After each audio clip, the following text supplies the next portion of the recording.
स्मितधैर्य foundation आणि जय अंबिका मित्रमंडळ यांच्या संयुक्त विद्यमाने संस्थेच्या विश्व चिमुकल्यांचे या संकल्पनेतून शक्तीचे प्रतीक म्हणून साजरा करण्यात येणाऱ्या नवरात्र उत्सवाचे औचित्य साधून शनिवार दिनांक 27 सप्टेंबर रोजी विक्रोळीची नारायणी म्हणून कंदमवार नगर 2 येथे प्रसिद्ध असणाऱ्या सार्वजनिक नवरात्र मंडळात मुलांच्या स्वयंसंरक्षणासाठी दैनंदिन जीवनात अतिशय महत्त्वाचा असणारा सुरक्षित स्पर्श आणि असुरक्षित स्पर्श ओळख जागृती कार्यक्रम संस्थेच्या वतीने आयोजित करण्यात आला होता.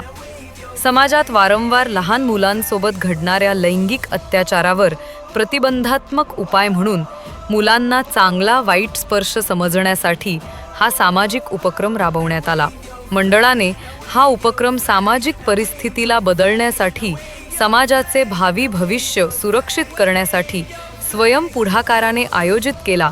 त्याबद्दल संस्थेच्या वतीने मनापासून आभार.